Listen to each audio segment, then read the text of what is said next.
This episode of The Crucible is being brought to you in partnership with the Old City Day School.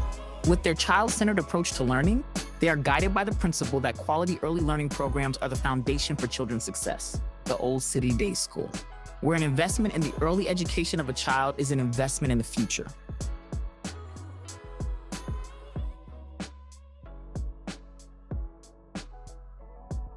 Here we are again with another great episode of The Crucible. My guest today is someone whose impact spans not just the balance sheet, but also the boardrooms, communities, and conversations around everything, including equity and inclusion.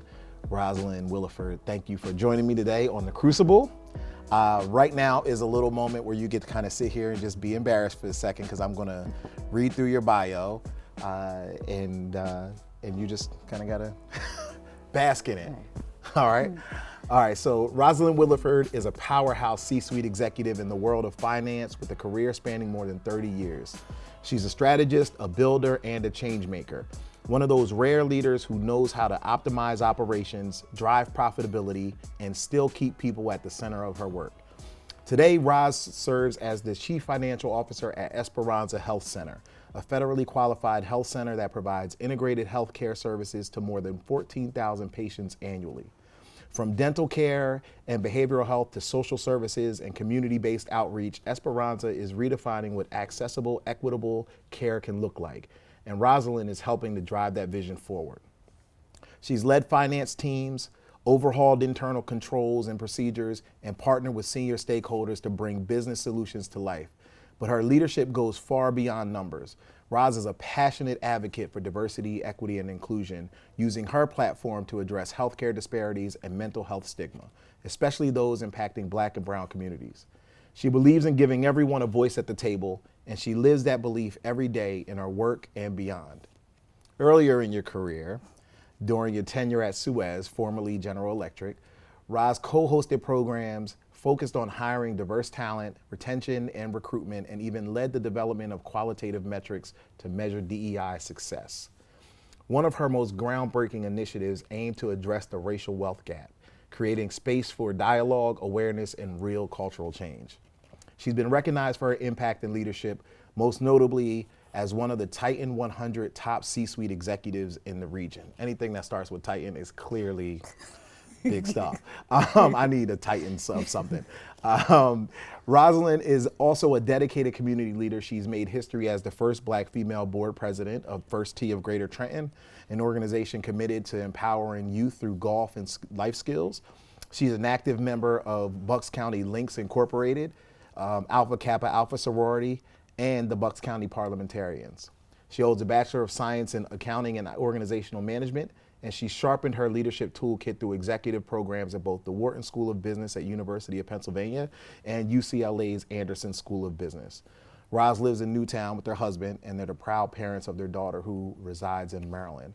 But beyond all of those career milestones, all those boardroom wins, all the community initiatives, there's a moment that kind of changes everything. A crucible moment. It's a severe test that shapes and ultimately defines who we become as leaders. This is Rosalind Williford, and this is The Crucible. Welcome, Roz. Thanks, Jeff. It's a pleasure to be here. I'm so glad you're here. You know, we make everyone sit through that moment where the spotlight is clear. I'm talking to the camera, but the spotlight is clearly on this person.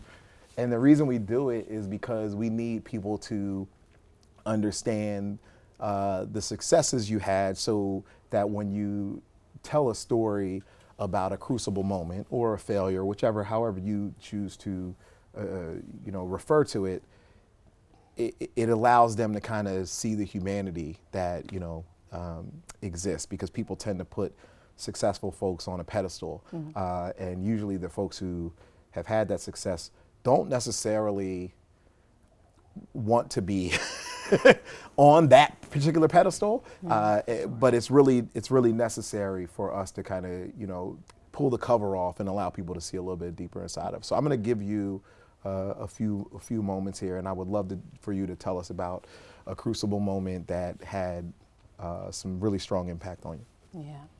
Thanks. That's a great question. It was a series of events that happened in my life, and it was just the perfect storm. It was a crucible moment, and I didn't know that's what it was until you emailed me about a week ago, and I said, that's what was going on. It was a moment to reset. It was a moment to reevaluate. It was a moment to figure out what I was doing with my life. Those series, it's centered around my faith. It's centered around my professional career, and it's centered around my personal life with my family, and in particular my daughter. We were just going through a difficult time, and I was trying to run through this corporate race, trying to be this corporate queen or whatever you want to call it. And on the other side of that, I was struggling at home personally with my daughter, with her health and the despair. Just she had a really bad illness, and we were trying to come together as a family. And professionally, I was struggling because our company was just sold, and it was acquired by a French-based company. I worked for GE, and I went under new leadership. And the leader that I was under, culturally, it just didn't work. He was, not to use Kendrick Lamar, but he wasn't like us. He wasn't like me. I was groomed at GE. I had a different just an outtake on how my career should go, and it wasn't working. But I was also dealing with my daughter at home who wasn't well. Now fast forward to the pandemic. We find ourselves at home. And I'm at home, and I'm struggling to manage a global team remotely, trying to manage my daughter's health, my marriage, and I thought I was superwoman. I thought I had it all under control. I thought I had all three balls in the air, and I was juggling them well. I wasn't. The moment I realized I wasn't, when I found myself laying on the floor, and I looked at my husband and I said, I'm having a heart attack. Oh, wow. Called 911. So, take me to the hospital. We're in a pandemic. And I get there. My family couldn't go because we're in a pandemic. So I'm in the hospital alone. They're running tests. All kinds of things are going on, and they're texting me. My family. They're saying, okay, likely is a heart attack. Let's start prepping her for whatever it is. Black women, and that rate of a heart attack is high. It's high. So they got me up to a room. They got me situated. Got me with a cardiologist, and I was there for a week. Test after test after test, and they found that it was stress. Oh, wow. It was induced by stress, but I have lupus, so it was just so many things, but I had to stay a week. Oh, wow. That That was the moment I realized I needed to get my life together. I needed to figure out what my priorities were and are. I got home a week later. I emailed my doctor first. I called him and I said, I got to come out of work. I need a minute. I emailed my HR director. I said, I need a minute. I got to come out of work for a week. A week turned into 2 weeks. A week turned into 3 weeks. A week turned into 12. Oh, wow. I came out of work for 12 weeks to reset. During that time, I had to figure out what my relationship was going to be like with my family, with God, and then my career. So I decided to leave. But before I left, I went back for 2 weeks, collected my bonus, and resigned. I resigned. During that time, I decided to find a job. During that time, I sat with God. During that time, I did a lot of praying, a lot of assessing. We were able to get our daughter the care she needed. So God knew what he was doing, because he was like, you got to come out, because you think you're doing everything and you're not. You're doing everything poorly, and you got to focus on the things that matter. First, my relationship with God, because if that's not right, nothing else is going to be in order. So I had to reset with God. So that was obviously the priority. So a lot of praying, a lot of centering, a lot of grounding. I had to rebuild my relationship with my daughter and my husband, because I was running towards a career, and I'm thinking I'm doing everything. And they're like, no, you were doing it bad. You were running, you come in, globally traveling. I would come in and barking off orders to everybody, and just not being effective, not being present, not being intentional, and not being there for my family the way that I should have been and could have been. So God will level set you. He will rein you in. He will rein you in quickly. In a heartbeat, that's for sure. So I had to make some tough decisions, and during that 12-week time period, I started looking for another job. I said, it's time to figure out what you want to do and what you really want. Where do you want to add impact? And as you read, I'm about my community. Yeah. I'm about giving back in an impactful way. And I'd lost my way in corporate America. Yeah. I wasn't focused on the right things. It was, it started being about the money. Yeah. It started being about the next promotion. It started being about everything but what it was supposed to be about. Yeah. So I had to settle myself down and reset in every aspect of my life. So, you know, I went back, I resigned after 2 weeks. I started interviewing for different roles in different organizations, and nothing spoke to me. Nothing spoke to me. And this role came across, someone reached out to me and said, I have a role for you, and I'm not sure if you'd be interested in this role. And I'm like, well, what is it? And it's the CFO of a nonprofit called Esperanza Health Center down in North Philadelphia. I'm like, oh, no, that don't sound sexy. And that's what got me there, because I was running towards sexy, running towards the big job, running towards the money and all of that. And God was like, oh, this is where you got to go. Yeah. You got to reset. So I prayed on it, and it took probably a good 6 to 8 weeks to that process. And I can recall, you know, the offer coming through for the role, and then the salary came through, and I'm like, what? What are we doing here? And God was like, do you remember, you know, collapsing in your bedroom thinking you were having a heart attack? You remember not being present and intentional and really serving the way you want to serve? This is your opportunity. I pulled you out to put you back, but to put you back better, to put you back more committed to what I have you to do. And that's to serve at a different level. And I can remember in the interview, the guy was like, why are you coming here? Why do you want to come here? And I was like, to bring my gifts and talents. And then I had to step back and say, to bring my gifts and talents, because I have so much more to offer the world in a different level, and to reach a different set of people. My people, my communities, the Black and brown community. So I accepted the role. I can remember driving down to North Philadelphia, and I pulled up in the parking lot, and I'm like, oh, what are you doing? Why are you here? And I'm like, God, what are we doing? How am I here? And he's like, you got to keep moving forward. I got there, and within a week, I said, this was the worst mistake of my life. I started second guessing everything that I That old you was tugging. That old me was tugging. It was pulling at me in a horrible way. And I was like, maybe I got to go back. And God was like, no, you're not going back. You got to learn something about yourself. You got to learn something about your relationship with me, because you were focused on the wrong things. You know, and you were destroying, you know, your life. You know, potentially my marriage. I was trying to make sure my daughter was okay. So I was just that superwoman, and that little cape was raggedy. I had sent it to the dry cleaners about 17 times, and it was just raggedy. I couldn't operate like that anymore. And it takes God pulling you out of something to make you realize what really matters the most. And my relationship with him was the first thing, because I was off. I was profession, family, and God. It's God, my family, and now my career now. But God will pull you out of things and make you sit up and take stock real quick on what you're trying to do. So I got there, and it was horrible. It was like, do you have pens? They were like, here's your one pen. I'm like, what? And they're like, it's nonprofit. We operate at a poverty level. And I'm like, you come from a fifth leading company to everything, you know, you get everything you want and then some. And God was like, oh, you ain't learned yet. You still haven't learned. You got to remain humble. So the first couple of months there, I was miserable, because I just didn't understand why I was supposed to be there. I cried every single day on my way home.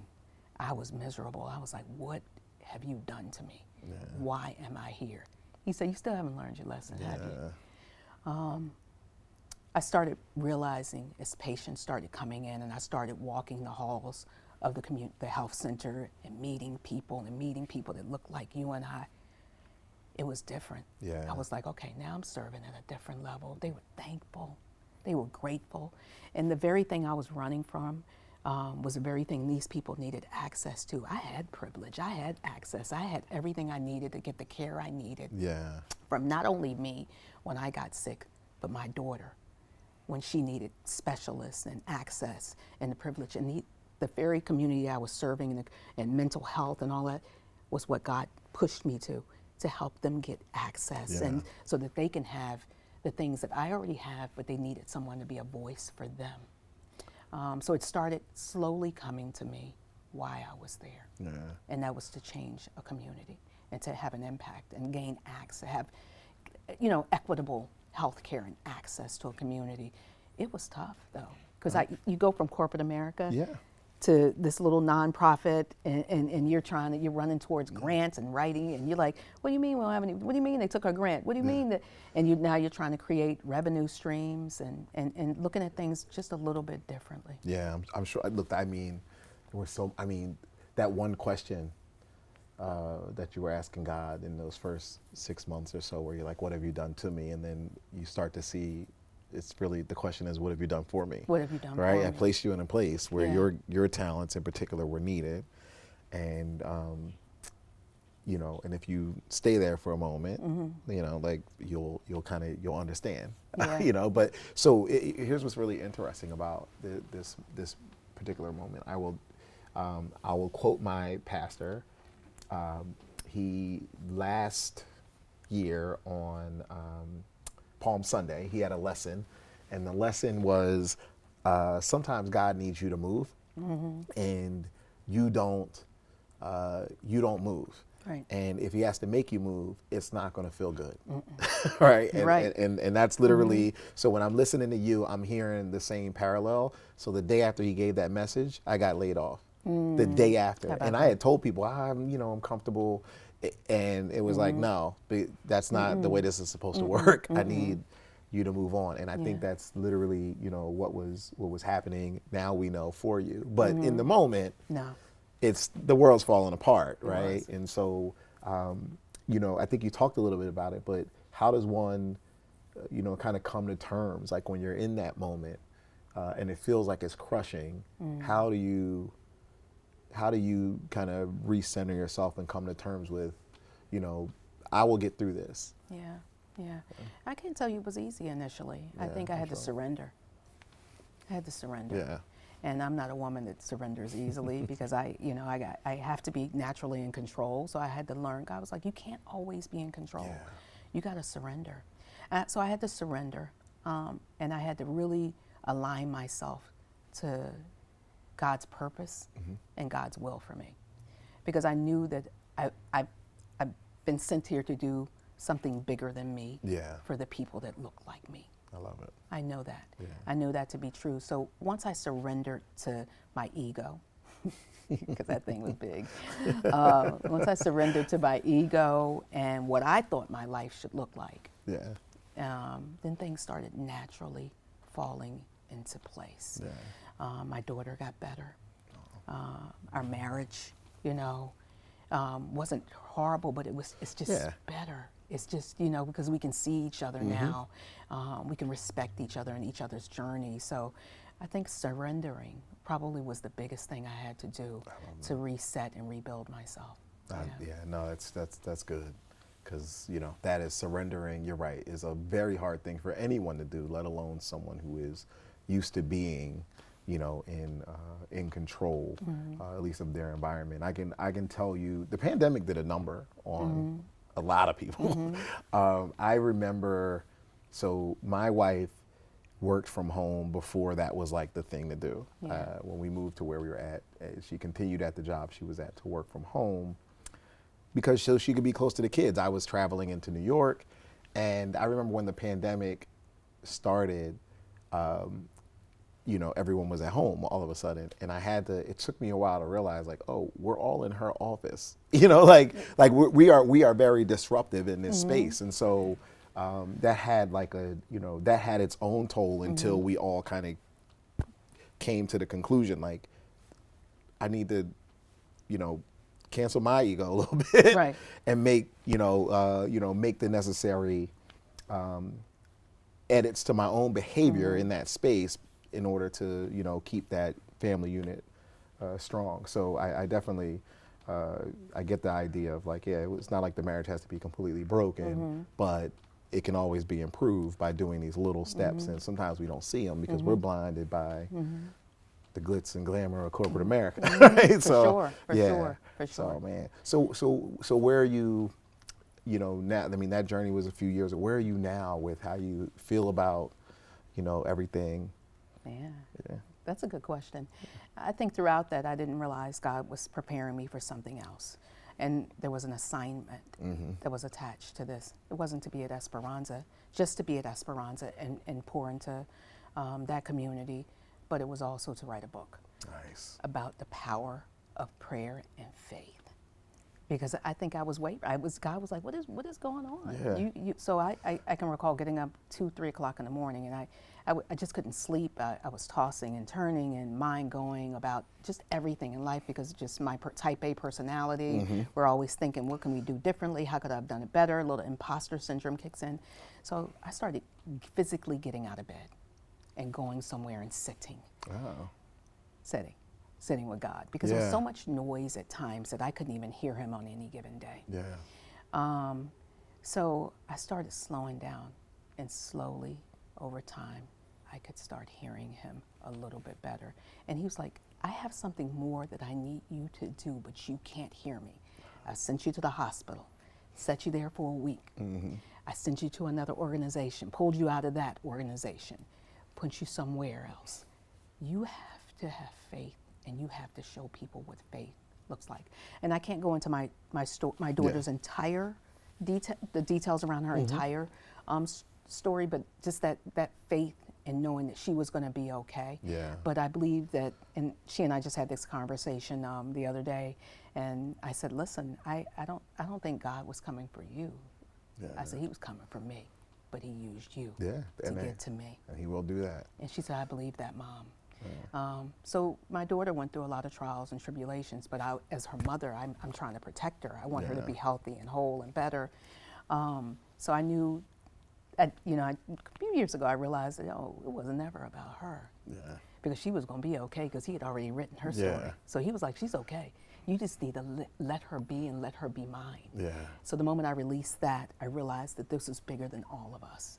That me and anyone who knows me, they know that my personality is big, and I'm moving and I'm shaking and I'm trying to just make things happen and be impactful. But to be able to speak to the goodness of God at a different level, and restack is something that I'm very proud about. I'm very proud about how I reprioritized my life the way it should have been anyway. But like you said, you get caught up in the glitz and the glamour and what people are thinking and where you're living, what you're driving, and it ain't important. Nope. It is not important true. until you have that crucible moment and you're in the back of an ambulance thinking you're having a heart attack, and you're like, none of that matters. No, I love that. There's a saying that it's very, very popular. I don't know who to attribute it to, but it's you come to realize that the best things in life aren't things at all. Right. Right. So I think that's where you are. If there was something that you wanted for folks who are tuning into this episode to take from your story, from your Crucible moment, what would that be? Yeah, it's a great question. You gotta have faith over fear and bet on you. You gotta bet on you. You gotta know that God is in control. You're leaning into a higher power, and whatever he has for you is what he has for you. Bet on you, and you're gonna be okay. I love it. So I bet on, I had to roll the dice and bet on me. I love it. I think that's a perfect spot to close. Thank you for that. My pleasure. And yeah, we should be betting on ourselves. I mean, most times it's going to work out anyway. Right. So for those of you who are tuning in, I want you to take that and do whatever you need to do with it. But anytime you hit these crucible moments, definitely bet on you, bet on yourself. It will most likely work out. Roz, thank you so much for gracing us. This has been another wonderful episode of The Crucible with Jeff Marshall. Tune in next time. Until then, be safe and be well. Thanks so much for watching this episode of The Crucible with Jeff Marshall. If you would like to be a guest on the program, let's be in touch. And be sure to stay connected with us through your favorite platforms. The Crucible with Jeff Marshall is part of the A Live Podcast Network and can be found in audio-only format wherever you listen to your podcasts. Production of this project was created by Gifted Entertainment, a full-service creative video production company.